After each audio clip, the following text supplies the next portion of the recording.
there are so many, in popular media, popular culture, and even in India, we are, we have also been, especially, my generation and the younger ones have been fed on American popular culture. We listen to the songs, we watch the movies, and we love them.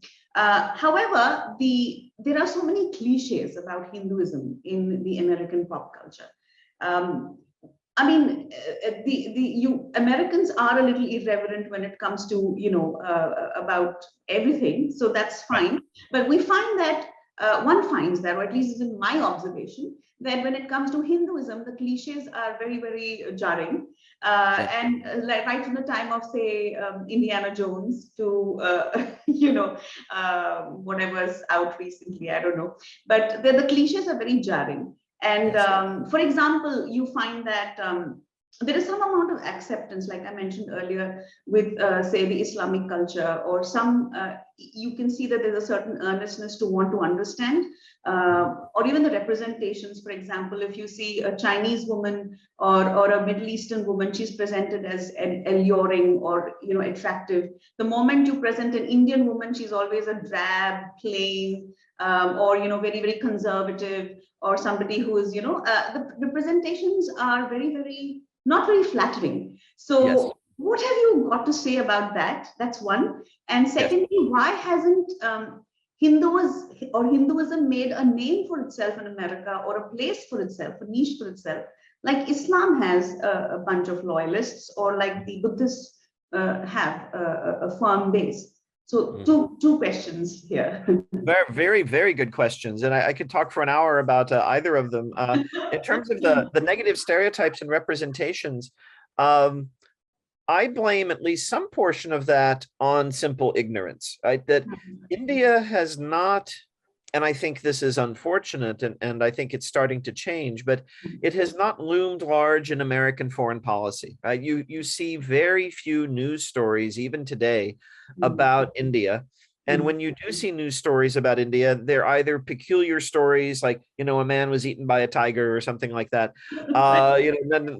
or someone set Guinness Book of World Records by doing something unusual in India. That seems to be a popular story, or it's connecting India with something else. So, okay, what does India think about Russia invading Ukraine? It's like not India on its own, but India in relation to something that Americans are more interested in, right? So I think it's been to the detriment of the U.S. and India through the decades. But yes, India just, in fact, sometimes I think of it almost in terms of geographic proximity. India is on the exact opposite side of the earth from the U.S., and it's similarly far away, I think, in people's minds and imaginations. So people just don't know much about India. I find, because I teach, and I always ask students on the first day of class, what do you know already about India or Hinduism? And it's either a few stereotyped things that they got from their high school education, or just nothing at all. They say, I know nothing about it. And you very rarely, you'll get someone, maybe who has an Indian friend. Oh yes, I have an Indian friend, and I went to their house, and the food is wonderful. It's usually the curry. Yeah, exactly. Yeah, they'll if they've met people or know something, then they have a little more positive impression. But otherwise, no, it's nothing. It's all stereotypes. And I do think part of that is because India has not loomed large in the American imagination in the same way that Japan has, for example. Of course, you have the Second World War, and of course, anything from Europe, right, is always, you get a lot of excitement and interest about that. So with India, yeah, people think about poverty and they get kind of depressed and they don't want to talk about it, right? So there is that. And then I would say on more of that's just ignorance. On the darker side, I would say there is actually real prejudice too. And I think some of it is racism. But some of it is religious bigotry, right? That this tradition is very different from Christianity, which is the mainstream here.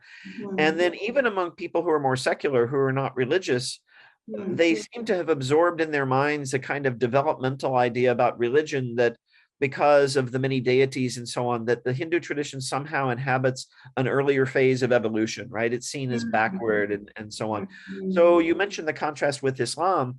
Of course, there are a lot of people in America who have a very negative view of Islam. But then because of that negativity and that backlash, there have been then other people who want to kind of come to the rescue and say, no, we shouldn't discriminate against people, of course, which is right. And I think there's more of a tendency to see an affinity with Islam because it's another Abrahamic tradition, right? The basic worldview is not that different from Christianity. One God, one lifetime, day of judgment. It's very reasonable. Yeah. Yeah, exactly. And so I've had people. I know once I spoke at a conference in India, and someone asked me very earnestly. I talked a little bit about my life and my journey, and someone was troubled by the fact that I didn't talk about Islam. They said, why didn't you feel drawn to Islam? And I have nothing against Islam. I studied it as I was on my sort of starting my journey and reading many things. But I found that the basic beliefs were very close to what I already knew in Christianity. And I was kind of discontent with that already. Like I didn't like the idea of just one lifetime. Right? It didn't make sense to me. So I thought, well, this is kind of what I already know. So, I respect it. I've learned about it. I find it interesting. But what drew me was, traditions like Hinduism, Buddhism. Now you mentioned Buddhism. Buddhism has fared much better in the public imagination. Yeah. Exactly. And I think this has to do with, interestingly, an internal conversation within Christianity. We have the Catholic and Protestant traditions, and the dominant tradition among those who were studying Buddhism in the 19th and early 20th centuries, they were more Protestant. And then some of them were more sort of secular, moving away from religion altogether. And within that discourse, it's the Catholic Church that is seen as backward and benighted and medieval and so on. And so in the research about India, a lot of European realities got projected onto India, and Hinduism kind of became the Catholicism of India, and the Buddha more rituals, priests, images, and then so the Buddha becomes kind of like a Martin Luther figure. And yeah, exactly. Whereas, like if you look at Tibetan Buddhism, it's as ritualistic as any Hindu school of thought. And if you go to Brahmo Samaj service, there's almost no ritual. No ritual, exactly. But people don't know this. So Vedanta, Advaita, it's not ritualistic. So. That's right. So Buddhism was successfully presented as something as very humanistic and rational and non-ritualistic. So everything people didn't like about Catholicism got projected onto the Hindu tradition. So that's in a nutshell, I think, what happened there. Yeah. Very interesting. Because I've always wondered, why is Buddhism so popular? What makes it? I think it's also because people see of it as very clean, very spare, it's very sparse, very so anything that doesn't have too many. And I mean, I lived in America for 2 years, so I noticed that Americans have a penchant for anything that is clean, clear. It doesn't have not too much happening there, and that I think that confuses them. So I don't know, that's just an observation. Well, you're right. And it's all based on stereotypes, right? So a lot of people love Japan. My wife teaches Japan. She's from India, but is a scholar of Japan. We go frequently to Japan, and India are both like second homes for us. And that's the funny thing, my wife knows my interests very well. So the first time she took me to Japan, we went to a monastery, a place called Mount Koya. It's the home of the Shingon sect. It's a tantric sect of Buddhism in Japan.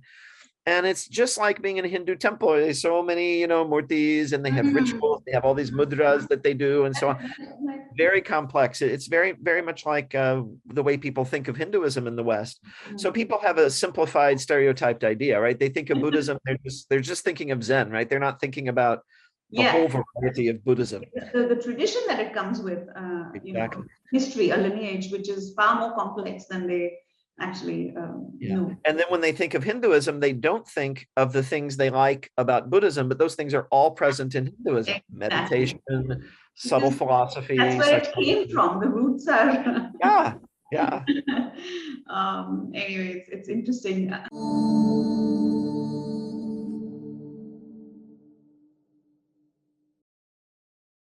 Please remember to subscribe to us and switch on the notifications for this channel.